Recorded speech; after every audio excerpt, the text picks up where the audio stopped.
Hey everybody, welcome back. Today I'm talking to you about the hottest comics releasing February 2nd, 2022.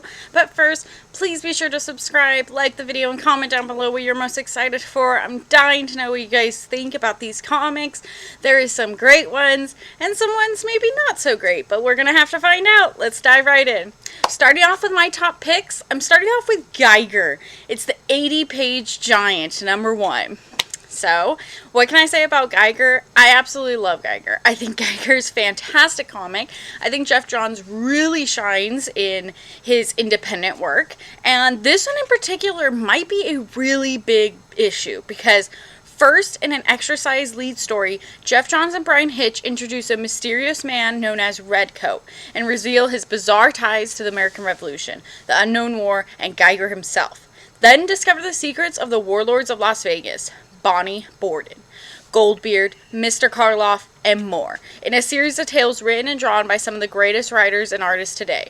Plus, the special origin tale of Geiger's favorite two-headed dog, Barney.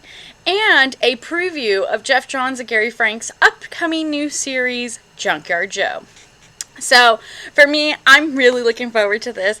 There's obviously going to be first appearances in this, and I mean, if Geiger really takes off, this issue could be a big one. So, I'm very, very excited. We also have Primos Number One. It's an AWA comic, and this one in particular very piqued my interest. I really like AWA. They, to me, are like TV shows, and if the comics is really good, it gets picked up for a second season. So I really like that aspect of these comics, and this one just sounds very different. It also is the first AWA that has an incentive variant to it. It's a 1 in 15, and I mean, that means that they have some potential in this book.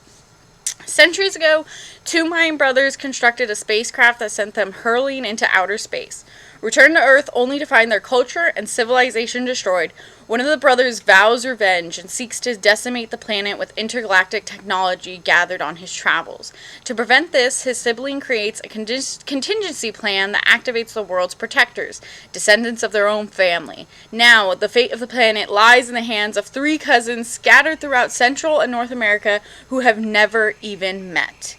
And a really cool thing about this one, too, is there's actually a Spanish version. So, not many comics release in both English and Spanish at the exact same time. And I just find that very, very interesting. I'm really wanting to check this one out. Also, we have Sabretooth Number One. This is written by Victor Lavella and drawn by Leonard Kirk. Gorgeous Ryan Stegman cover A. And I'm really excited to dive into this one. So, Sabretooth went into the pit, sentenced to an eternity of torment. Sure, that sounds like hell, but maybe that's where he feels most at home. What's he been doing down there? What secret deal has changed his fate forever? And what if he's not alone? So, I'm really excited. Right when, the Krakoa happened and they sent Sabretooth down into this pit, I have been wondering this entire time, what happened to Sabretooth, and why is he even down there? Like, why is he the only one? Like, you have these crazy evil villains that are able to just walk around Krakoa, but Sabretooth is just too bad. He has to go down to the pit. So, I'm really looking forward to this. I'm excited to see more about this pit. Also, we have X-Cellent Number One. This is written by Peter Milligan, drawn by Mike Aldred, and this is finally the sequel to X-Static. So they were loved by their adoring fans. They were relived by the harsh press. They lived, they loved, they fought, and they died a lot, all for the sake of fame. They were the X-Static, a team of mutant celebrities fighting for a brighter world and an even brighter spotlight. But they're old news now, because there's a new mutant team, and that will live harder, love harder, fight harder, and die a whole lot harder than those has-beens. Peter Milligan, Mike Aldred, Laura Aldred returned to introduce the best new superhero team you didn't know you needed. Meet the X-Cellent. So, I absolutely love the Scotty Young cover. Dupe is one of my favorites from X-Static, so I am so looking forward to this. I cannot wait. Now, time for our series shoutouts. These are comics that I don't necessarily think are going to be the most sought out after this week, but they still have plenty of potential, and if they sound interesting to you, go ahead, take a look at your local comic book shop this Wednesday. Pick one up if you like. We also have Dark Knights of Steel, number 4.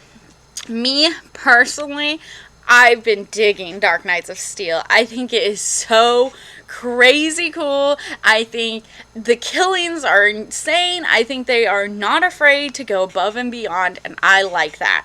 So this one's the arrival of elves by spaceship 19 years earlier was a pivotal moment for the kingdom, and a prophecy was born. But what were those early years like for the elves, and how did they come to be monarchs of the kingdom? And what catastrophic event triggered everything that was to follow? Very, very looking forward to this. I think Dark Knights has just kept getting better and better, so I can't wait.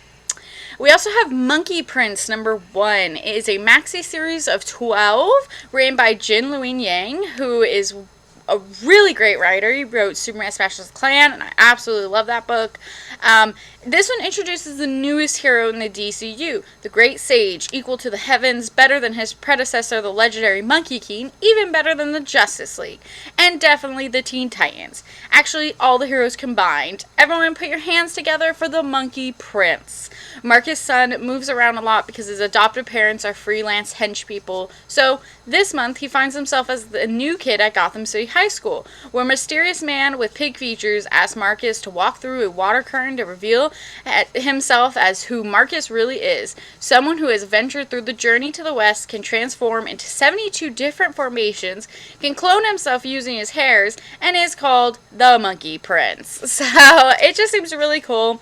There is also these really cool red and gold envelopes for this comic. However, it did get pushed back to next week, so the regular cover and the art germ cover come out this week. However, those red and gold envelope ones will be releasing next week. We also have Savage Spider-Man Number One, and this actually picks up after Non-Stop Spider-Man, written by Joe Kelly. However, this one will be drawn by Gerardo Sandoval. And this is Spider-Man like you've never seen him before. Peter Parker finds himself at the middle of the biggest, most wide-ranging adventure he's ever had. And out of the gate, it has turned him into a savage beast.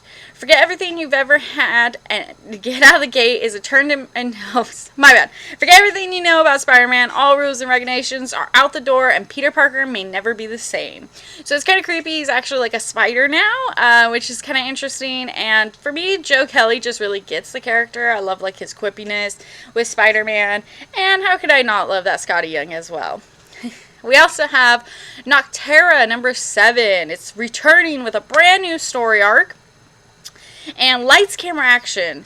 Scott Snyder and Tony S. Daniels' rip-roaring hit series returns as Val, Bailey, and Ferryman continue their mission to bring back the light. But with all new shade variants around every corner, darkness will reign like never before. Meanwhile, Blacktop Bill meets some old friends. And with this issue, there was actually a very special cover. It's done by Ryan Stegman. And in order to receive that cover, stores had to match or exceed their order by 125% from Nocterra number 6. So I know a lot of stores did not meet that requirement and did not get this variant. So this variant seems very rare. It's also limited to just the one. So if you did meet that expectation, the store only gets one. So it's not even a one per store. It's even less than that. And for me, my numbers ended up dropping some. So kind of tough situation. And, you know, sometimes you can't just always get all the covers.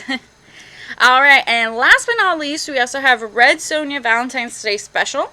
It's written by Chuck Brown, and for me, this cover A is so gorgeous that I really had to add it in here.